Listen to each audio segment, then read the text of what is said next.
அண்மை செய்தியாக பார்த்து வருகிறோம். கர்நாடக தரப்பிலிருந்து காவிரி நீர் திறக்கப்படாததால் ஒகேனக்கல் பகுதியில் நீர்வரத்து வெகுவாக குறைந்து அங்கு வறண்ட நிலையில் காட்சியளிக்கிறது. அதனை பார்த்து வருகிறோம்.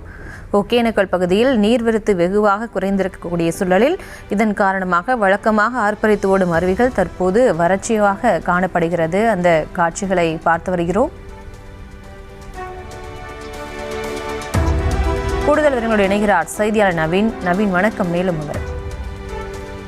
வணக்கம். கர்நாடகா காவிரி நீர்பிடிப்பு பகுதியில் தொடர்ந்து மழை இல்லாததாலும் கர்நாடக அரசு தமிழகத்திற்கு தண்ணீர் திறந்து விடாததாலும் ஒகேனக்கல் காவிரி ஆற்றில் நீர்வரத்து ஒரு மாத காலமாக தொடர்ந்து குறைந்து வருகிறது. இந்த நிலையில் கடந்த சில தினங்களாக வினாடிக்கு 100 கன அடியாக குறைந்த நீர்வரத்து கடந்த 5 நாட்களுக்கு முன்பு 150 கன அடியாக அதிகரித்தது. அதனைத் தொடர்ந்து 5 நாட்களாக தொடர்ந்து 150 கன அடியாகவே அதிகரித்துள்ளது. கடந்த காலங்களில் ஜூன் ஜூலை மாதங்களில் நீர்வரத்தானது கரையை தொட்டவாறு சென்றது.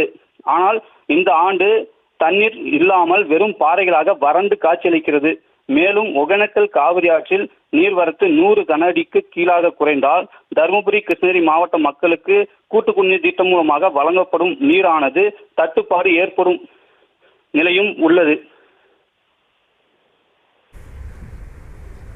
விவரங்களுக்கு நன்றி நவீன்.